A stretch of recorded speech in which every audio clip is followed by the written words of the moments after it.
Hey, what's up, folks? Welcome back to On Texas Football. Welcome back to your Sunday night live stream. I'm lifetime Longhorn Rod Babers, pleased to be joined by fellow lifetime Longhorn, the man, the myth, the legend, Bobby Burton, and the estimable Jerry Hamilton as well. We got a lot to get into on the show. Thank you guys for joining us. And yes, thank you as well, Sandman, throwing it out there. Thoughts and prayers to all those dealing with the horrible situation going on with all the flooding and severe weather here in Central Texas. A lot of folks we know and love and care about have been affected by it. So thoughts and prayers, and we really appreciate you guys mentioning that as well, because a lot of folks, it's been devastating. I mean, just unfathomable suffering, and of course, we want to acknowledge that and all those who had to deal with it and all those who are affected by it. So we appreciate you guys joining us as well. Heavy hearts, of course. We all have those. We'll talk some recruiting on the show coming up. You got some big announcements this week for Longhorn football. We'll get into that. We'll also dive into a Pro Football Focus top 50 list, top 50 best players in all of college football. And yes, the Longhorns are well represented there. FanDuel put out their latest odds for the college football national championship, as well as all the conference championship odds. So we'll talk about where Texas lands there. We have 55 days till Texas football, and you got celebrating the birthday of the late great Daryl K. Royal as well. So yeah, CB, that's our little CB. CB always keeps us up to date with the anniversaries and stuff like that. So appreciate CB always putting in the work.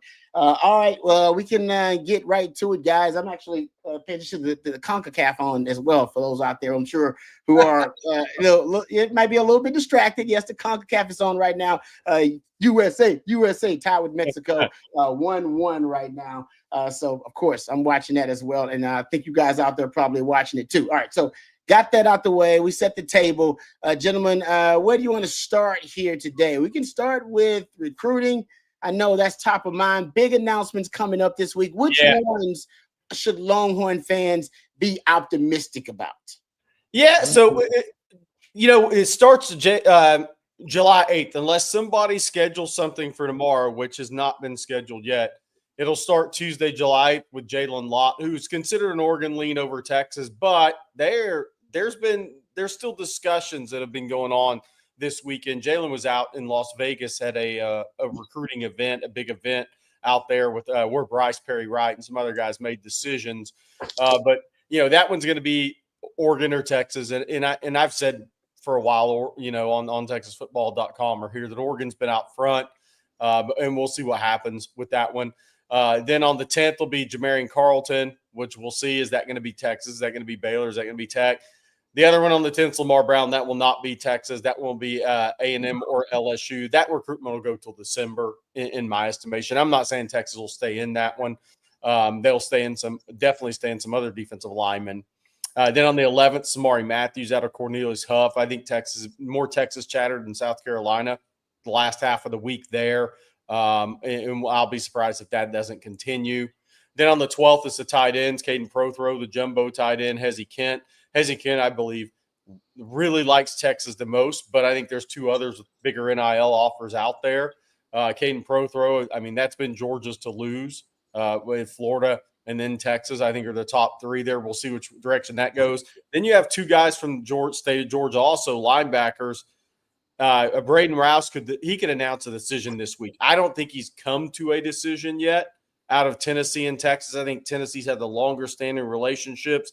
I think the kid likes Texas as much or more than Tennessee, but I'm not saying it's going that direction. There's a lot of things involved there. Then there's five-star Tyler Atkinson, which that'll be Georgia, Texas, Oregon. And Clemson's probably on the peripheral at this point. Georgia's been considered the favorite. We'll see how long this plays out. But those are the guys. Those are the recruitments coming up that have decisions to be made. There's Derek Cooper will be in, running back, five-star running back from Hollywood, Florida, will be in during the season for an OV.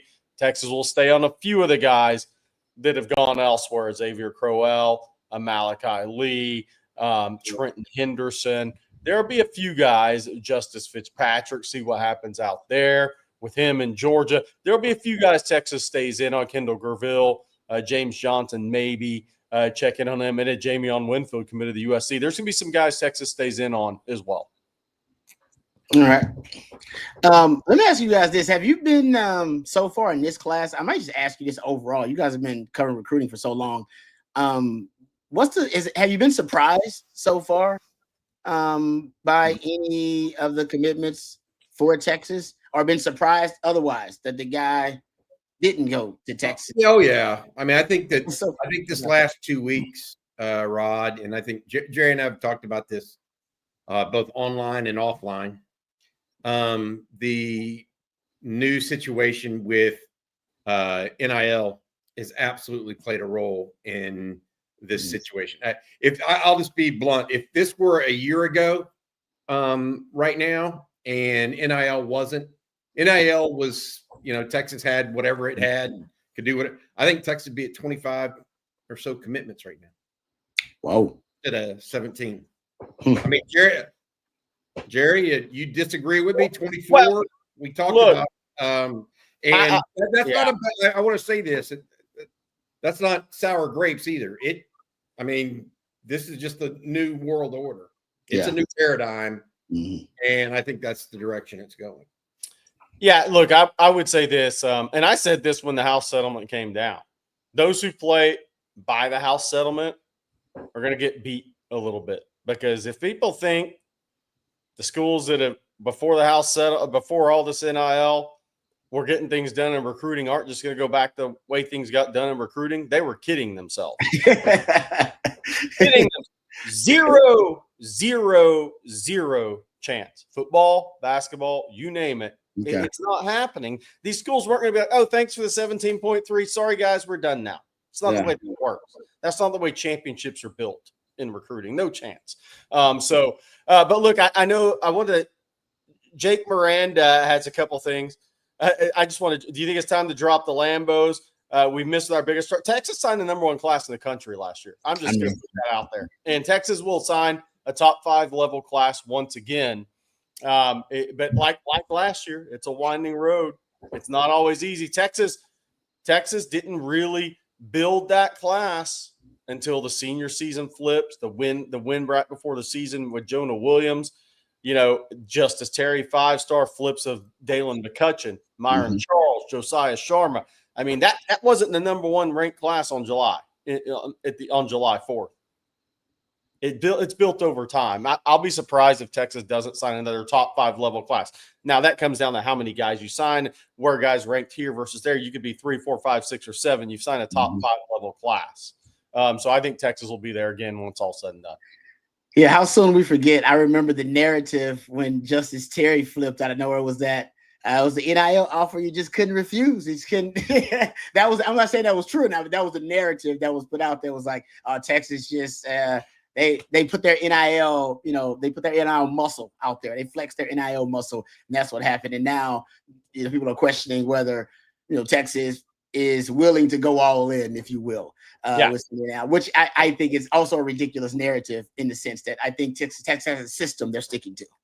Which AJJ said this, and I didn't even know where the class was ranked. I knew it wasn't as high as this year at the same time. AJJ, thanks for looking this up. On July 4th last year, Texas class was ranked 15. Well, they're ranked 11, 10, 11, 12, or I think ESPN has Texas 6. But let's just say 10, 11, 12. So they're actually ranked higher than they were last year. Does that mean Texas signed the #1 class? I'm not saying that. But what I am saying is that #1 class wasn't built in June last year. All right, good stuff. Let's get to Juan. He's got a super chat here. Got a couple of super chats, actually. Juan, thank you for the super chat. Thanks for getting things kicked off here on a Sunday. Juan wants to know, is Texas Tech just sticking it to Texas? It seems like any portal or recruit Texas is in on. Texas Tech is with Texas. They outbid them. Knowing Texas won't outspin them. Hunter, Bailey, Ojo, Topin, Kennedy, thoughts?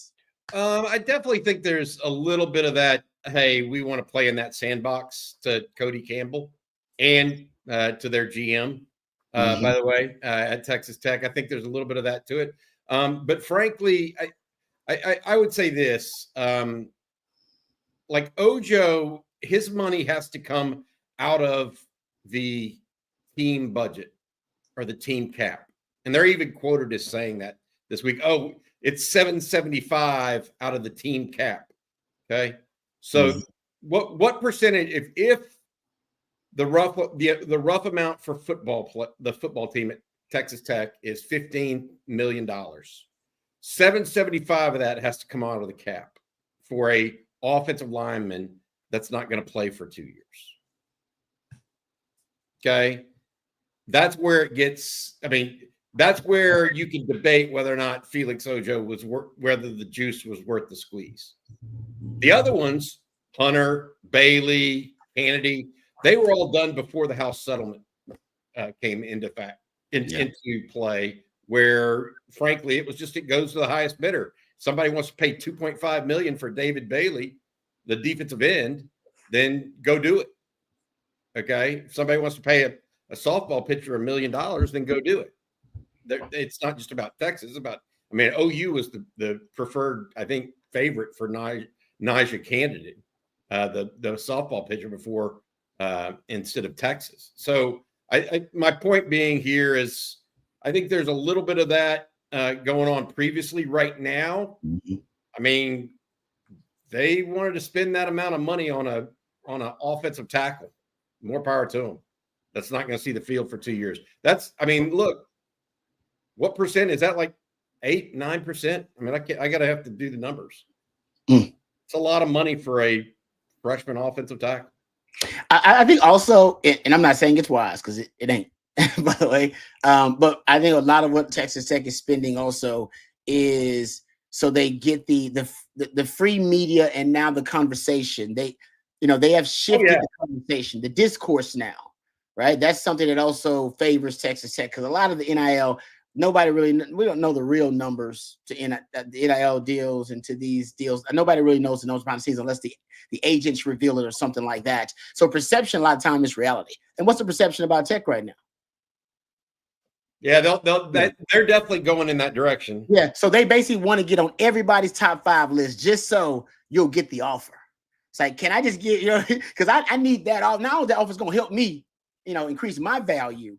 All right. But also that offer may be an offer that I just can't refuse. Like your man Ojo there. Like it's just like, you can't pass that up. That's generational wealth. So yeah. I think that's part of the strategy. And that part is working. Now, whether this will actually turn into a real championship caliber football team and whether they can transform the athletic department into being an elite athletic department this way, by spending their way to it, it's a grand experiment, and it's fun to watch. I don't know if it'll work, but it's fun to watch. 775 of 15 million, which is roughly what college football teams are getting, is 5%. So you're committing 5% of your roster money to him. He better be worth. Look, those guys. I'm not saying Texas hasn't spent that amount of money either. By the way. Maybe not on a recruit this year, but my point being that there's a level there that you have to be very cognizant of, because part of this, and this is the other thing that was kind of cracking me up about the reporting on Ojo this weekend. Oh, well, if they go back to this Wild West, we're going to up your amount to a different level. Well, tell me. Is that binding whenever the young man injures himself? I feel like without seeing the contract, you're just making it all up. Exactly. Yeah. Which means just like I said, perception is reality in this thing right now. The perception is Texas Tech is a big spender now, and they spend with Texas. That's the perception. You want that to be the perception. If the perception is Texas is the biggest spender in college football, right? $40 million roster. All right. And that's why Longhorn fans actually, even now that the class is ranked higher than it was last year when you were on the way to get number 1 class, they're a little bit upset. They're like, whoa, I thought we were the big spenders. How are we not getting every big time recruit that we're in competition with? How are we getting outspent in NIL? Even though whether that's true or not doesn't matter. Perception is reality. And the perception that Texas Tech has successfully created is that we can spend with Texas, the biggest spender in college football. No doubt. No doubt. But here's where people are missing that. The rules of engagement have changed. Also true. Fundamentally. Texas doesn't have a $40 million roster. So throw that number out. Okay. Let's talk about 30. Okay. Well, now they theoretically can only have a $15 to $16 million roster before third-party NIL. Okay. Some teams, Rutgers, I guarantee you, they don't pay $15 million total for their roster right now. Syracuse just signed a receiver over the weekend for 3.5 guaranteed over 3 years. Calvin Russell. I mean, Syracuse didn't have $15 million in NIL last year to spend. And so my point to everyone is that the rules of engagement have changed. And even people that have been around this industry, like myself, for 30 plus years, didn't know exactly how this was going to play out. And Texas has not gotten the number of commitments we thought they would in the last 3 weeks. I'm still not worried. I mean, the difference is this. Kids still want to play for winners, and Texas is still going to have money to spend. We'll see where it all winds up, and we'll see exactly what happens with third-party NIL come December. Is that when, a Texas starts getting more money in, et cetera, and is able to play that game a little bit more later in the year? All right. Thanks for the question, Juan. And Juan's got another one. He's coming back to back. I like it. Back to back super chats. Thank you, Juan. Juan's coming in hot today. Says, have you noticed all the legacy players are going to different schools, not to the parent schools? It's very interesting. I did see that Notre Dame is getting a lot of guys, former players' sons to play, which is kind of where they got Jerome Bettis, Larry Fitzgerald, obviously Jermichael Finley, and Plexico Burris' son, all playing wide receiver, if I'm not mistaken, too, right? Aren't they all that? Yeah, and only one of those guys went to the school their dad went to, right? But I'm here to tell you, and I've been saying this now, I think Marcus Freeman is a real threat to everybody in college football in the future. I think he is a real threat to everybody. I said it after he got to the national championship. I look through this job sometimes, when I was out going to some schools and high schools in Florida when I was national, I went and had dinner with some college coaches that were out at some of those same schools. They're like, hey, we're going out to dinner. You want to go? And I was like, sure. Marcus Freeman was one of those guys. And this was when he was a D coordinator. This was years ago. You knew that guy was going to be extremely high level. And he's a real threat to people. I'm just here to tell you. Anybody that's saying, Notre Dame, they don't have good offense, they don't do this anymore. People better stop with that stuff. This guy's really good. He is really good. He's going to put together the best and most talented Notre Dame teams we've seen in a long time in the future years. No doubt. I agree with that. I agree 100% with Jerry saying that it's definitely going to be the most talented rosters we've seen. Yeah, based on what they're doing right now. But in the situation of Caden Finley again, I mean, Texas did not offer the same amount, right, as Notre Dame. And so, what is this all coming down to? Since it's a revenue share, I mean, look, Texas has signed other wide receivers. They've got a number of wide receivers expected back next year. It's all about staying within that cap until or unless some more NIL money comes in. And I think Texas they're not going to write checks their butts can't cash. That's not the Texas way. Because the last thing Texas has ever done is reneged on an offer of money like that. They just don't do it. And so I feel like Texas is doing the right thing here. It may be a bumpy road, but it's the one that's worth traveling. To Jerry's point about Notre Dame and really how they are kind of transforming the roster right now and recruiting. I was told that before they actually got Leonard Moore, somebody will say, "Oh no, man, Marcus Freeman said he's coming to Texas." I was told by somebody that I can trust, no, he's coming. He says that they have highly undervalued Texas, and they were going to put resources into going to Texas. And literally right after that, they started getting guys from Central Texas, actually.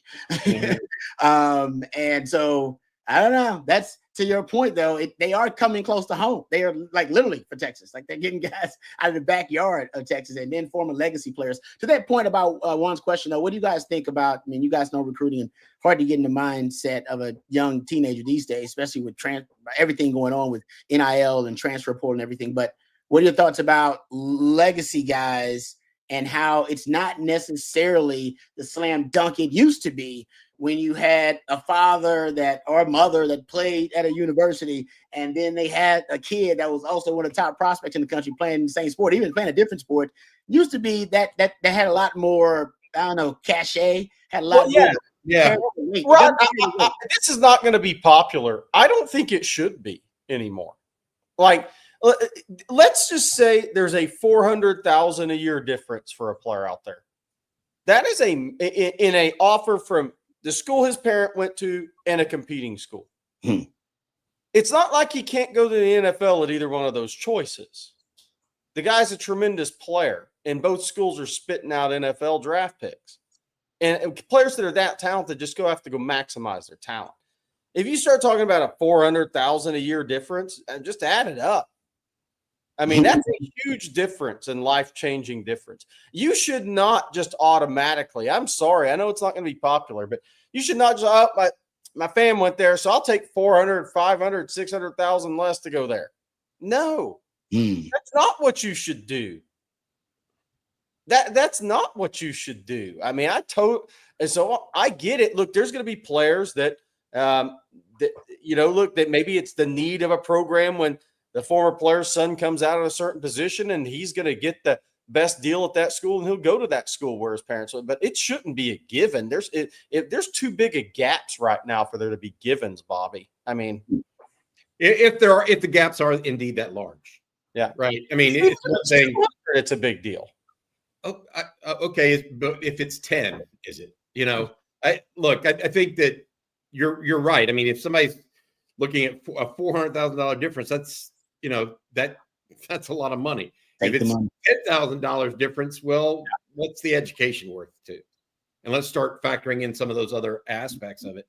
I think that to Jerry's point, I don't harbor any ill will towards Jaden Finley or Caden Finley or Jaden Lott. I mean, that's not what this is about. We wish those guys absolutely the best. At the same time, I mean, I think that there's a level there that, if it's similar, I mean, I do think that they should at least consider the school that their parents went to, if the parents were treated right at that school. That's true. I mean, frankly, I mean, there are guys that want to look elsewhere whenever they go to a certain school at the end of the day.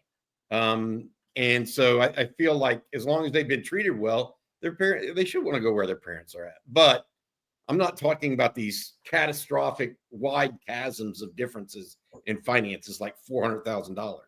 That's, to your point, life-changing money to a young person.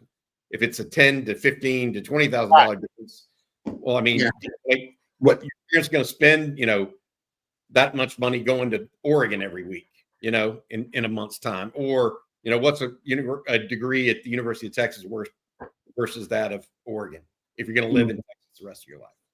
Yeah, that's a good point. Yeah, what's the discount, the legacy discount worth these days? If there is one. If there is one. Right? Yeah, like Jerry said, there shouldn't be one. Why should there be expected to be one? Just a different day and age. All right, good stuff there. Let's get to Clint's question, because it actually is kind of related. He said, first off, love how, thank you, by the way, first off to you, Clint. Thank you for the super chat. Says, first off, love how Caden Finley handled the commitment. Very classy. Wanted to ask how we are looking in the Jake Kroll recruitment right now. Thank you, Clint, for the super chat there. I've said this, though, over and over again. The way you leave recruitments, recruiter and recruitee these days has never been more important. Don't burn that bridge. There needs to be a respectful, courteous, exit or withdrawal from that recruitment on both sides. Because with the transfer portal, man, finishing second these days, man, it'll have you first a couple of years later. Yeah. So what I was going to say to that is, I think the reason Caden Finley put out a statement today thanking all the schools was probably directed more to Texas than the other schools. But for those that didn't see the ceremony, he put a Texas hat on and threw it on the ground and then put on Notre Dame hat on. Oh, I didn't see that. And I guarantee that probably didn't go over well with a lot of Jermichael's former teammates. Oh, I think he put out the statement today, honestly, to work past what happened at the ceremony, because that was not a good look for him. Okay. I'm not saying the kid made a bad decision at all, but I'm saying I think this statement was put out today because of what happened at the ceremony the day before. He may have been wanting to put out a statement regardless, but I agree with Jerry. I think this was very pointed. And I'm not saying it came from pressure from Jermichael's teammates or maybe just Jermichael himself. I wouldn't want my son to necessarily do that, right? Yeah. Look, we can talk about that. I just think that if things like this are going to happen, deal with the ones you get. Be happy about the ones you get and build those guys up. I mean, that's the game. That's the game. I've said it forever. You can worry about the ones you miss, but at the most, you're going to see those 4 times in your lifetime as a player or as a team. Now maybe you might see them twice if they're playing. If it's Georgia and Texas are going to play every time twice a year. But my point being, that's where it's at right now. All right. Good stuff. All right, let's get to, I know we got a couple more super chats and we got questions. We'll get to those. Let's thank our sponsor before we move on in tonight's program. Thank our friends over at Rogue Shop, rogueshop.com, bringing real plant medicine back to its roots.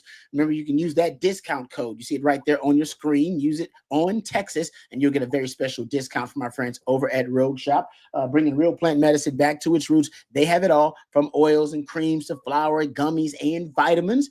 So no matter what is ailing you, maybe it's sleep deprivation, maybe for you it's a little anxiety that you've been dealing with, maybe it's aches and pains from battling Father Time or from your playing days. No matter what your ailment, our friends over at Rogue Shop have a variety of different items that may help you battle those ailments and help you overcome them. So give them a chance at rogueshop.com. Use that discount code on Texas and you'll get a very special discount from our friends. Also, they ship nationwide, so no matter where you are in the On Texas family here in the great United States of America, they can get their products to you. So just look at rogueshop.com. And thank you very much to our friends over at Rogue Shop for sponsoring our Sunday night live stream, as they always do. All right, getting back to it. Clint here with another super chat. They're coming in. I like it. Fast and Furious says, hey, thank you, by the way, Clint. Says, who do y'all see as the most underrated commit so far in the current recruiting class? Woo! That's a good question. That's a tough one. I mean, look, if you look at national industry rankings, I think there's a few, honestly. Tennessee Horn said something earlier about Texas having so many 7 top 170. There's a bunch of 3 stars. If you're not a member of ontexasfootball.com, I'd go over there and look at our rankings. We're going to be more accurate. Let's see. I don't know. Could it be Yaheem Riley? Is it Kosi Okpala? I mean, Kosi Okpala is a very interesting prospect to me. Look, we've had Turntine a 5-star forever, so I can't say that. We've had Jermaine Bishop 4-star plus. I mean, we've had these guys way up there for a long time. Maybe Yaheem Riley potentially on our end would be one. We'll see, Bobby. Kosi Okpala potentially. I would have. I've got a couple.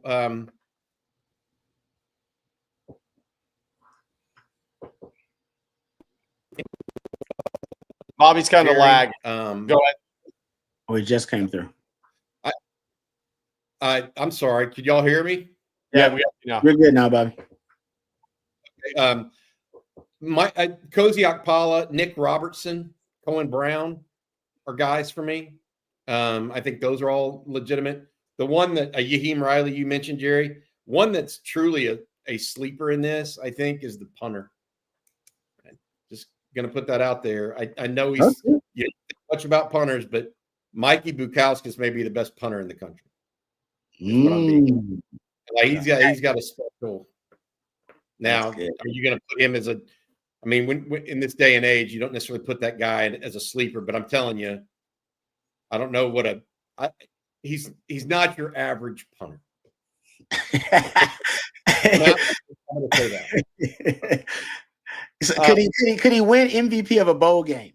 Yeah, I don't know if he's Mike. I don't know if he's Michael Dixon, but I would suggest, like, by the way, all three of the guys that are the specialists that are committed to the University of Texas, they were all in Dallas this weekend working out together. Yeah. So Bukakis, Trot O'Neill, the deep snapper, as well as Jake Collette, the kicker, they were all working out together this week in Dallas, hanging out. By the way, I forgot to answer for Clint the Jake Cruel question. It feels like Oklahoma or Florida. He's a Florida legacy. I think more graduates than athletes in that family, but Oklahoma or Florida is what you hear most of right now with Jake Cruel. All right. Thank you for that super chat there, Clint. We really appreciate it. All right, we'll get back to the questions. I got a couple of things I want to bring up with you guys and get you guys' thoughts on.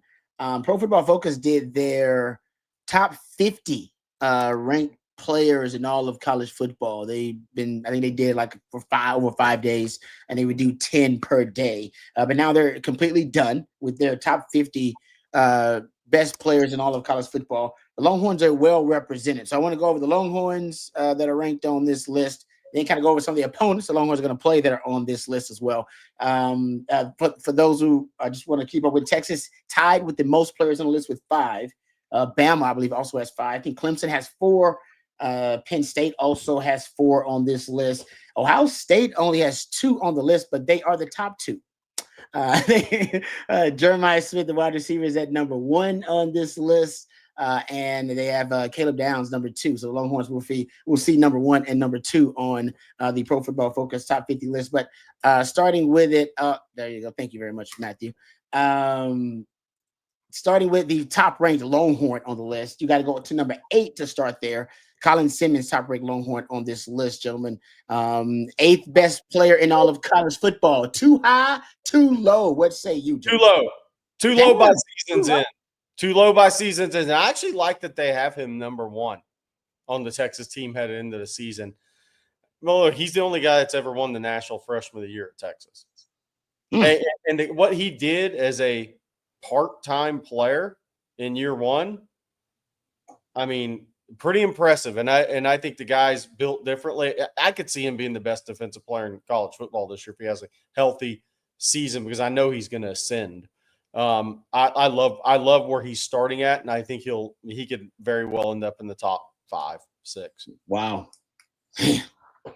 That's crazy. Here's the thing. Let's say he goes for, I don't know, 55 tackles and 13 sacks. Oh, yeah. Okay, as an edge rusher, no offense, I think Caleb Downs is a great player. Who would you take, the pass rusher or the safety? Not the safety. No question. No question. That's why I would question Caleb Downs at number 2. So just putting that out there, as good as he is, by the way. Right. Yes, that's why they have the premium position, the position that impacts the game more than safety. Rod, this is going to bring up something. I was talking to a general manager of a Power 4 team on Saturday, not Texas, just giving you this. He said they're spending less on corners. They're trying to spend more on edge and defensive line because they think that there's not good enough quarterbacks in college football that can make all the throws, so they can kind of scheme around it. What do you think of that? It makes sense because, and I've said it right. I think the way I say it is, protection will beat coverage. You get good protection, you can beat coverage, even if the guy is an elite coverage defender. We've seen that happen, NFL and the college level. But pressure will beat protection every time. We just saw it in the Super Bowl, right, with the Eagles versus Patrick Mahomes and the Chiefs. He's one of the best offensive minds in Andy Reid and best quarterback potentially in the NFL. And we saw the way the pressure made him look, right? It made him look average and pedestrian. And that, I think, so I'm with you. I think that ultimately you can say that's the case at the NFL level and at the college level. The NFL level still considers the cornerback to be a premium position, but man, you can have one good corner and avoid him. You can have one good DB. I can avoid that guy, 1 or 2 good DBs. A good pass rusher, you cannot avoid him. You can't scheme around him. I can't throw a decoy out there at him. Pretty much that guy can wreck a game. So I don't need a great corner if I got a great pass rusher. I got 2 of them. I don't need a great corner. I just need, a guy that's adequate, guy that's competent. And I think that's so it's about going back to our conversation about this list. Colin Simmons is probably more impactful in the game than a Caleb Downs can be. Now they can use him in a lot of ways, but there's nothing that impacts the game like an elite pass rusher, and he's an elite pass rusher. Yeah. So that makes sense. And I've talked to deep coaches about this too. They've told me they can go take a really good wide receiver, like say a third, fourth best wide receiver, and turn him into a DB, and he'll be a decent DB. In terms of skill set wise, it's easier to find those guys. Right. It's tougher to find elite pass rushers, and so you go with the thing that's rare and tougher to find overall. I thought it was interesting because look, we've talked about it a lot. If they think they're only going to see, if your team thinks they're only going to see 3 elite quarterbacks a year, are they right? I mean, it's one thing if you think you're going to see 6 or 8 if you're in the, for instance, if you're in the old Big 12, where you had guys throwing it around with offenses. If you're in the SEC, where do you spend it? But the problem is the playoff. You're going to see. Yeah. Like Texas last year, right? Texas last year went roughshod, all these terrible quarterbacks they played the regular season. Nothing against the defense. Defense was elite, but they played average to below average quarterbacks all season long. Then you go Klubnik and Levitt. Boom, boom. Oh. Yeah, so and Texas defense was still holding their own, making plays. But how many plays did Klubnik make when you played a really good quarterback? Levitt. And I think you're going to see him. You ain't going to win a national title without seeing 2 or 3 high-level quarterbacks. If it ain't the regular season, you're going to see him in the playoffs. So you're right, Bobby. Maybe you get 2 in the regular season, but you're going to get 2 more in the postseason. Yeah.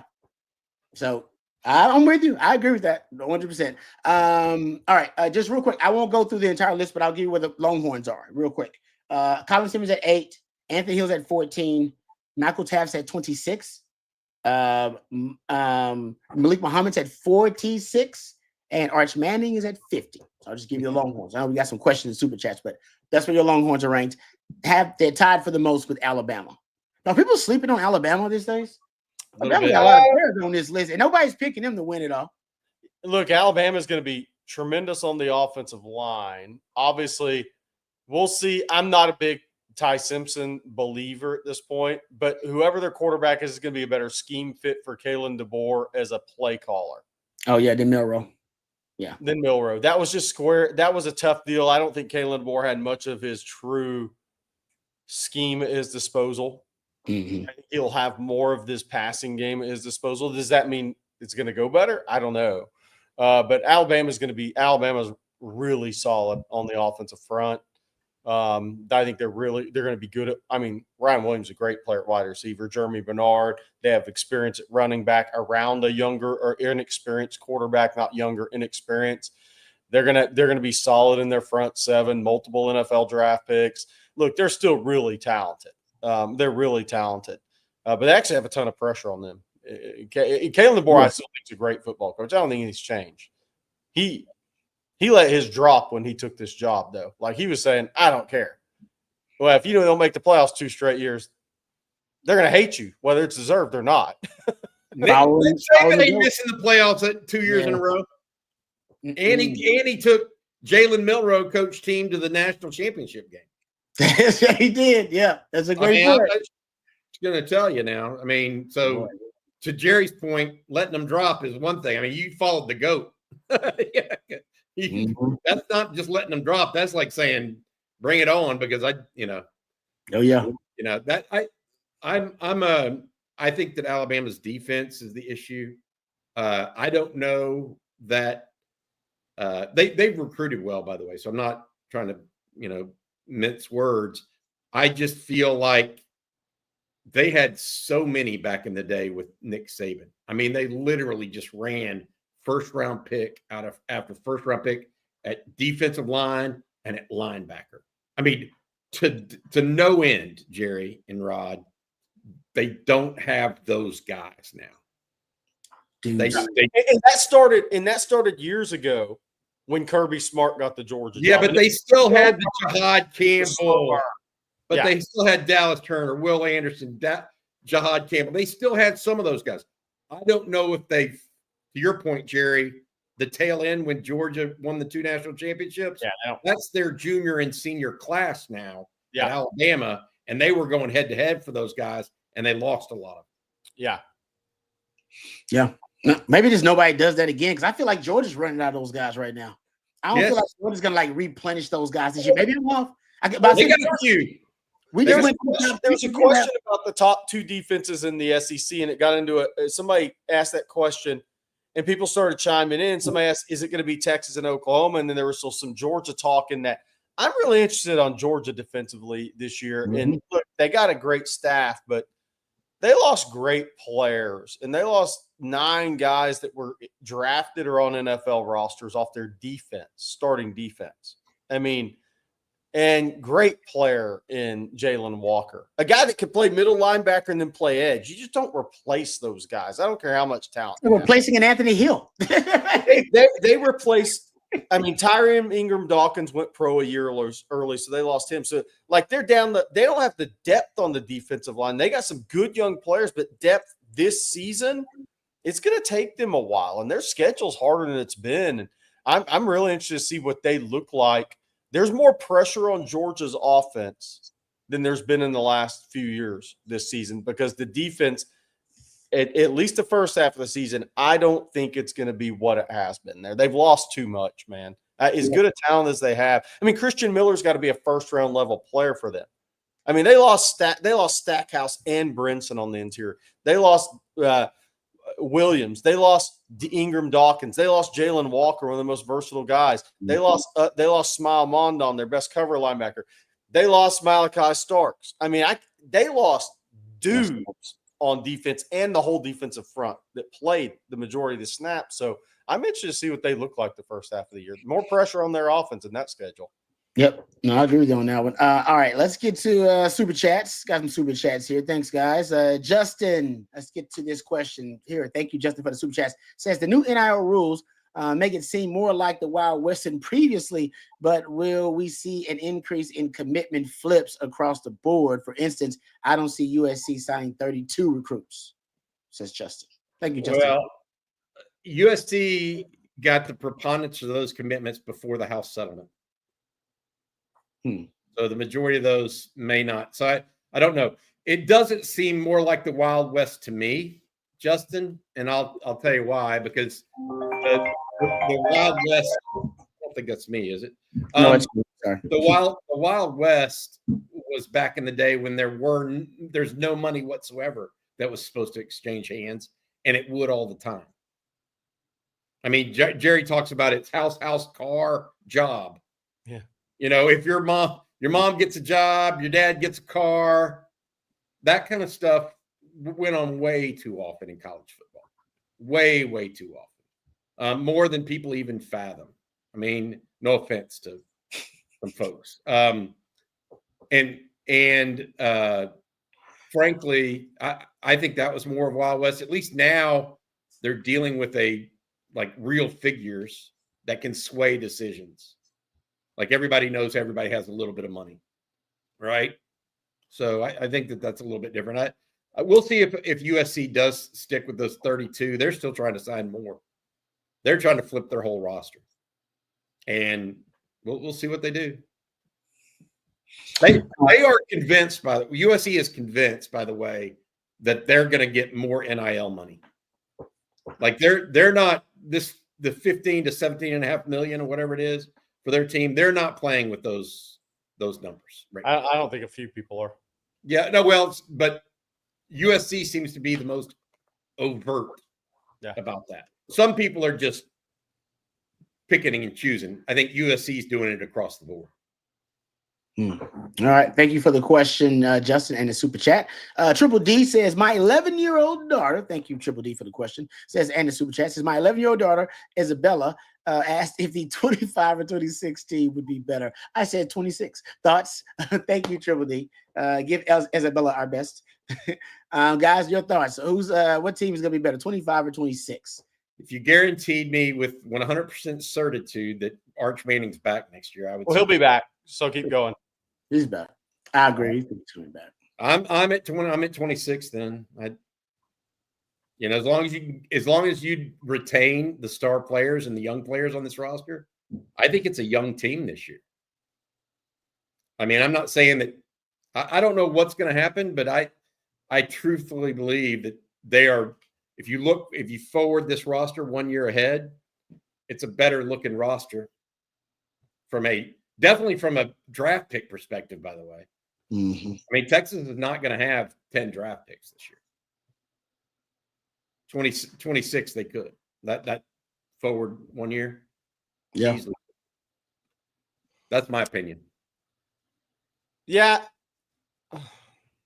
I'm undecided on that yet. I get why everybody would say 26, but I mean, I think look, I think Texas, they're bringing back 2 receivers that started in national semifinals and playoffs. And I think they've done such a good job in the portal, despite the portal rankings being horrendous nationally, period. Anybody that had Jonte Cook ranked ahead of Emmett Mosley in the portal should probably have a different career. Honestly, y'all should find work or be told to find work. Coaches and GMs get fired in the NFL for stupid crap like that. Let's see. I don't know. I mean, look, Texas defense has going to be. I mean, Anthony Hill and Manny Muhammad, Michael Taff after this year. I know you got talent, but you could be like Georgia. We could be sitting there saying, "Man, look, you were really good, but the last 2 seasons now it's taken a toll on the guys you've lost." So we'll see. I think it's a flip. I think from an NFL perspective, draft picks, I totally agree with Bobby that 26 is the year because of Murad Watson's a 2-year player, right? Alex January is 2 years. Colin Simmons is 2 years. Some of these young guys that we're just starting to see. Jelani McDonald. Now, look, if Jelani McDonald blows up and goes pro, there's another one. I mean, so it'll be interesting to see. But I think this Texas team. The other thing is the hunger. Do you? I mean, you've come really close the last 2 years, and you honestly at both off seasons, you could have the argument that we let one get away, or you feel like you could have won that game. Mm-hmm. Not like you got your butt kicked. No. Either one of those games. So you're still at that hunger point. You know, if your leadership's on point and the kids are on point, or young adults are on point with it, it's going to be interesting. But from an NFL draft pick perspective, 26 is going to have all the dudes on all the mock drafts. Yep. I've said 26. I think I'm on the record for saying 26. But this is a tough schedule this year for Texas. I'll say that. This is a tougher schedule than last year. That's fair. I agree with you on that. All right. Thank you for that super chat. We appreciate it. Got another one here from Blake. Thank you, Blake, for the super chat. Says, is the logic that teams like Bama, USC, high NIL right now won't spend lots next year? It seems you guys say UT can't spend much now due to last year. Well, it's not because of last year and what they spent last year. It's because they're going to have to retain, or they're going to want to retain a Colin Simmons, a Justice Terry, a Jonah Williams, a Nick Townsend. I could go on a KJ Lacey, and a Ryan Wingo, and Emmett Mosley. They're going to want to retain all those guys. Those guys aren't I mean, that's why you have issues, because all of these recruits, you're not paying them today. You're paying them in 2026 when they enroll. So that's the misnomer, Blake. It's not about, you're actually looking forward 6 months to a year in these instances, and you have to go back and pay it. Cade Phillips, by the way, I heard he's looking unbelievable right now. Same with Grayson Littleton. All those guys you're going to want to keep. You want to keep them, or you want to go sign another 5-star? Because that all goes against your cap. It all does. And so, Blake, I mean, it's not so much. And I do think that they will spend more when they lose more. The day that Colin Simmons, I don't know. I can't sit here and tell you that he's paid more than Arch Manning, because that's just not accurate. But the day Colin Simmons walks out the door is the day that a lot of money frees up, probably, for Texas, either in the portal or in high school, right? Oh, because he's going to be expensive. Mhm. So that does have some effect, Blake. Yeah, one because I do wonder. So it's not necessarily they don't call it a cap, but there is incentive in the NFL not to max your cap out. Now, some teams are going all in, so they're maxing the cap out, right? But some teams you can roll over the cap from year to year. Like you save some cap space one year, you can roll it over to the next year. There isn't that situation here at all. You gotta, I mean, it's just you're just maxing it out every year. So I mean, I don't even know who is going to like. Do we know who is going to regulate that? Like, who's going to make sure that every team, the College Sports Commission, the College Sports Commission, will be in charge of that and the NIL deals? That is partially NIL, though. Yeah. Yeah, but here's my question, though. Here's my real question around all this. Here's where college is different than pro sports. Say Johnny's dad owns a roofing company, and somebody gets him 40 roofing jobs for his business, and he goes to that school. What's Deloitte really going to do about it? They're not going to do anything in that regard. That's my point is with all this is, look, there's ways players have been gotten for years, and it's not really illegal. So yes, what's going to be done about that? Really, it is illegal. They use it as an inducement. It's illegal, but nobody's gotten their head tapped as much anymore. I mean, now, so I understand. I understand what Jerry's saying. Who's going to police it? I guess is the question. That's like the college sports. So the College Sports Commission hired the former head of compliance with Major League Baseball. He's I think a Harvard lawyer. I mean, he's going to go try to enforce the NIL. We should see if that works. That's a huge undertaking. You're talking about I mean, I can't wait to see what resources he has at his disposal to be able to regulate and police. It is not a small man's job. No. One of the things that came with the House settlement is quote unquote subpoena power, by the way. Oh, okay. The NCAA never had it. That was the NCAA's issue. NCAA never had it, and the schools granted it as part of the House settlement. So we'll see if that changes things. But look, my take on this, and I've said it from the outset, is it's hard to put the genie back in the bottle. There are going to be times where you can go get somebody 40 roofing jobs, to Jerry's point. Those will be fewer and further between, as opposed to, especially if you're paying out hundreds of thousands of dollars already.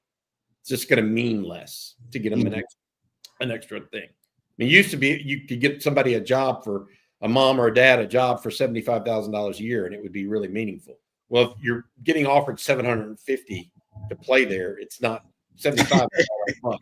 Doesn't look as big, right? Yeah. I think that takes some of that out, but I think that the key for Texas, as I look ahead, is for Chris Del Conte and his staff, including Learfield, to create real NIL revenue opportunities at a high level for University of Texas athletes. And Texas has one of the top 2 or 3 brands in all of college sports, and their athletes should benefit from NIL more than 95 to 99% of other schools around the country. It's Chris Del Conte and his team's job to go make that happen. And that is where Texas can get its leg up as it relates to recruiting. But it's got to go. It can't just snap your fingers and it happens. You have to go do it. You have to go do it. So that's the game. All right. Thank you for that super chat. Got another one here from Gray Man. Thank you, Gray Man, for the super chat. It says, I feel like our top 3 recruiting class is out of reach now. What say you? It's way too early and too many things can happen for that. I mean, like last year, Texas was ranked 15 right now.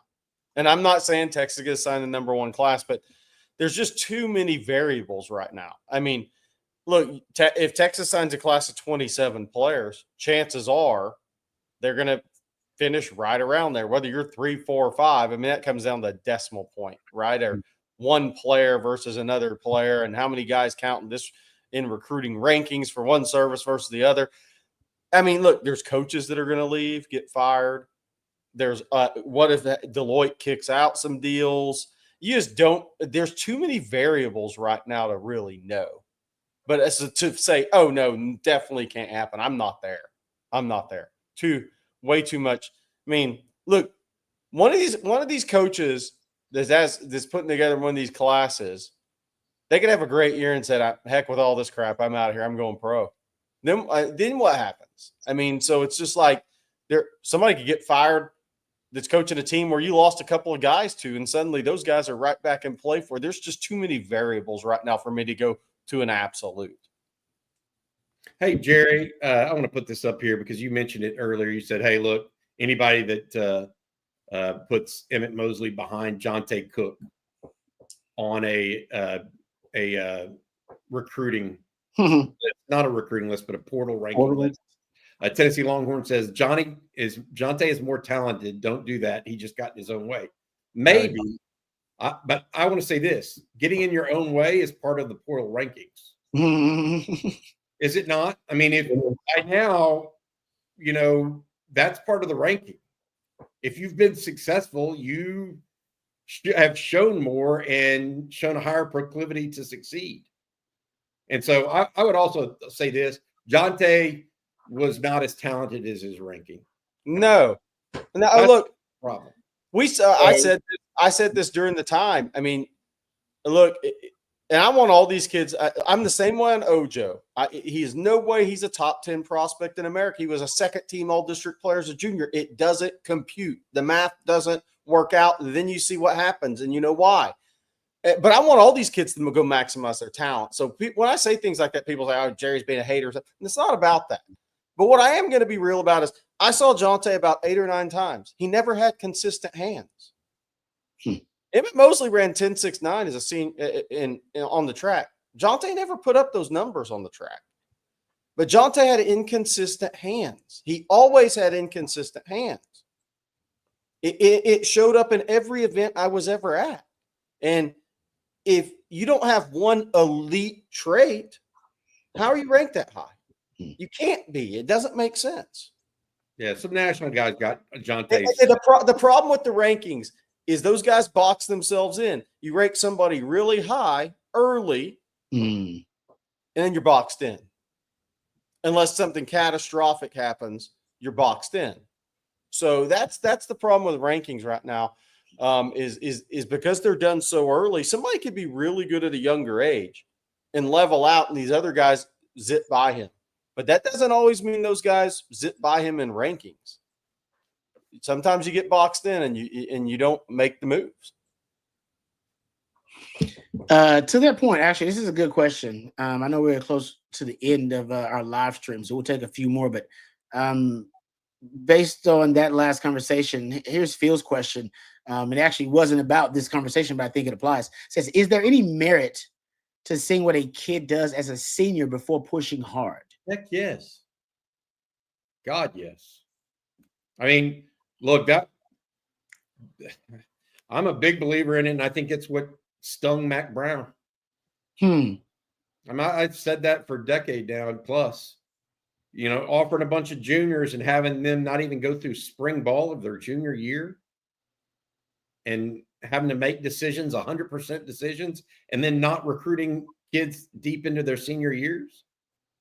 I think that hurt Mac Brown and the talent level on the Texas roster more than anything. They were making decisions before they were really ready to make decisions, in my opinion. I mean, so yes, there is a big value in that. And the more you can do it, the better player you're going to get. That's just in my opinion, kids who have bad senior years, not because they got injured, by the way, but because they just production fell off, didn't play as hard, that sort of thing. Big deal. Mm-hmm. Yeah. I'm a big believer in that. Yeah. By the way, Jason Oblinsky brought up one of the the ones that's always got under my skin in this business. Damon Demas was a receiver that came out of Houston a few years ago, obviously off the field. Hasn't been great. You run around in 7-on-7 and you make a catch, an uncontested one-handed catch with gloves that are, stick 'em. And then you do 2 back flips and you get ranked a 5-star. Go turn on the tape against Farrer High School in Houston, you look like a low 4-star, but you're boxed in rankings. But you did 2 back flips and you're 6'2", 180, and you did a couple of back flips in a row and you get ranked really high off 7-on-7. That's not the where this game's played. I agree with that. All right, let's thank our sponsor before we move on. Answer a couple of more questions before we end tonight's live stream. Let's thank our friends over at Rogue Shop, rogueshop.com. Use that discount code on Texas. You see it right there on your screen, and you'll get a very special discount from our friends over at rogueshop.com, bringing real plant medicine back to its roots. And they have it all, folks, from oils and creams to flour, gummies, and vitamins. So no matter what you're dealing with, sleep deprivation, anxiety, maybe it's just aches and pains you've been battling, our friends over at Rogue Shop have a variety of different items that can help you battle those aches and pains and that anxiety and a number of different ailments. So reach out to them today at rogueshop.com, and they ship nationwide. So no matter where you are in the On Texas football family, our friends over at Rogue Shop can get their fabulous products to you. Remember, that's rogueshop.com. Use that discount code On Texas, and you'll get a special discount from my friends at rogueshop.com. All right, guys, a couple other questions here since as we're getting close to the end of the live stream. How about this one from Edward? He says, will Texas ever go for a 3-star in recruiting since they are likely to spend 2 years developing? I don't look. Texas doesn't care where a kid is ranked. So Yaheem Riley's a 3-star. Texas wanted him, right? Mm-hmm. Some people I mean, that's not what Texas looks at. It's not so much they're going for that. They're going for who they like. And so the interesting thing about it now with a rev share and a cap is, are those guys actually, can you extract more value from a lower ranked player? Yep. Than you could, like, and I heard Jim Nagy, the OU guy, saying, oh, well, we're going to go after the mid 3-star that's just as good as the high 4-star. Okay, great. You go do that and see how it turns out. The problem you have there is that, you can't, your hit rate's going to have to be astronomically high. Mm-hmm. And I don't know that pans out. Unless they're the Houston Astros, by the way. Go Stros! And just can replenish your farm system that well with, $10,000 relievers from Venezuela. Crazy. Where I do think things are going to change a little bit here is it's coming. I don't know if I think it's probably going to be the 27 class is my bet. College athletes are going to have 5 years. You don't have to worry about redshirting guys anymore. You're going to have 5 years to play, period. I do think you'll see some schools take a couple more longer range guys that you can have 5 years that you could actually play. I do think it's going to change the way some teams approach. The other thing is how many schools are going to use closer to 105 versus 85. Because the schools that are able, or depending on what their conference is or their school does, you could have 100 scholarship players on your roster and sign 3-4 more of those guys, especially when that becomes a 5-year window.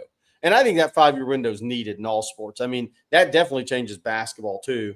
So a guy can go to JUCO for 2 years. He has 3 years to play D1. This is the Diego Pavia thing, right? And that's what's coming. The coach has been saying this for years. Multiple sports too have been saying this for a couple of years. But that's going to change the way you evaluate some guys too, because you can still play that guy and you don't have to worry about using his red shirt. And then if you're using more than 85 scholarship, you can have a few more of those guys and develop them over a 5-year period. I think it's going to be really interesting to see how teams continue to adjust to all the changes we have. That's good. I don't know what Bobby has. Look, Bobby, I don't think Texas is going to do it, but could you see an Arizona State or a K-State or somebody? They essentially have a freshman I mean, they essentially have 15 spots for kids that they wouldn't have taken at 85 that they can take now.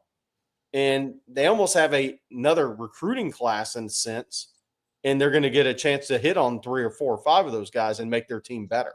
I think it's going to be interesting to see how it all works out long term. Well, it's always a numbers game. It's always a numbers game. And I'm not talking about NIL. I'm talking about just scholarships versus guys that pan out. Historically speaking, and there have been great teams that try to, if they hit on 60% of the prospects in a class, that's an amazing class. It's a great class. But the reality of it is normally 40% to 50% at most. Yeah. I mean, it's still a numbers deal. And I think that there's something there, Jerry. The problem is you can't hide those guys anymore. They can always just go in the portal if they're not. You want to bake them that long, that's fine. But that 5th year could happen at Texas as opposed to at Arizona State. Now you got to pay for it too. That's what so, yeah, it's a good point. I don't know the answer. I really don't. All right, good stuff. How about this one? Kenneth wants to know, Jerry, what are Texas' chances at landing a quality running back in this class? I don't have that answer right now. I think that's going to play out into the season. Derek Cooper out of Chaminade Madonna will, unless he reevaluates and makes a decision before September, I would expect him to be on campus during the Texas season, similar to Justice Terry, although Justice Terry had never been on campus, but a highly ranked guy that didn't make a decision early. I think there's a good chance he's on campus unless he said, I'm not committing July 12th, unless he reevaluates, says, I'm going to make my decision, and then he shuts some things down. I could see him being on campus during the season. Texas will keep swinging on Crowell. It's a long shot. We'll see if there's a 2027 that reclasses the 2026 maybe that Texas really likes. If something pops there, you always have coaching changes. You have senior risers. I mean, there's going to be something else pop up outside of the Derek Cooper, Xavier Crowell names. Yeah, Jake Marion, that's what I'm saying. Justice Terry hadn't been to Texas until the Georgia game. That was his first visit. Hey, I know we got to get going. And so I want to say something to the folks out in Kerrville and around the state, if y'all don't mind, real quick. First of all, the owner of Camp Mystic, which has been in the news of late, a guy named Dick Eastland, he was a University of Texas grad. He died trying to save girls this week. Okay. Sad stuff. I just got a note about one young woman that died at the camp. Was a counselor, just graduated from high school and was set to enroll at UT in August. Okay. Obviously, it's just heartbreaking. And I can't fathom, and I talked about this with my wife and others, I can't fathom dropping your kid off for a summer camp where it's supposed to be one of their highlights of their summer and maybe even their lifetime, and getting that phone call as a mom or a dad. Tough thing. And when I say our hearts go out to you guys, anybody affected by it, it's genuine. So prayers up to those people at this time. Yeah. So I want to say that before we left today. It's well said, Bobby. And thank you for that. Thank you guys for joining us as well. Really appreciate you guys taking the time to join us here on a Sunday. Thank you to Matthew behind the scenes. Matthew does a great job each and every day, twisting and tweaking the dials for us. So we appreciate him. We appreciate our sponsor as well, Rogue Shop, rogueshop.com. Use that discount code on Texas. You'll get a very special discount from them. Also, thank you, Jerry. Appreciate all of your knowledge. Thank you, Bobby. Appreciate all your expertise and that great message to end things tonight. If we missed any of your questions, we apologize. You guys had some great questions tonight. Didn't have enough time to get to all of them. So please direct them to these two gentlemen for coffee and football bright and early tomorrow morning at 8:15. They'll be happy to answer all of your questions. I will as well, because I'll be joining Coach Bob Shipley and joining CJ Vogel. We'll be joining for the winning drive. That'll be at 3:15 tomorrow. So either one of those programs, be happy to address anything you want to talk about as it relates to Texas football or anything else. We consider you guys to be family. So thank you guys for joining us tonight. For Jerry and for Bobby and for Matthew, our friends over at rogueshop.com. I'm lifetime Longhorn Rod Babers. Until next time, hook 'em horns. Hook 'em.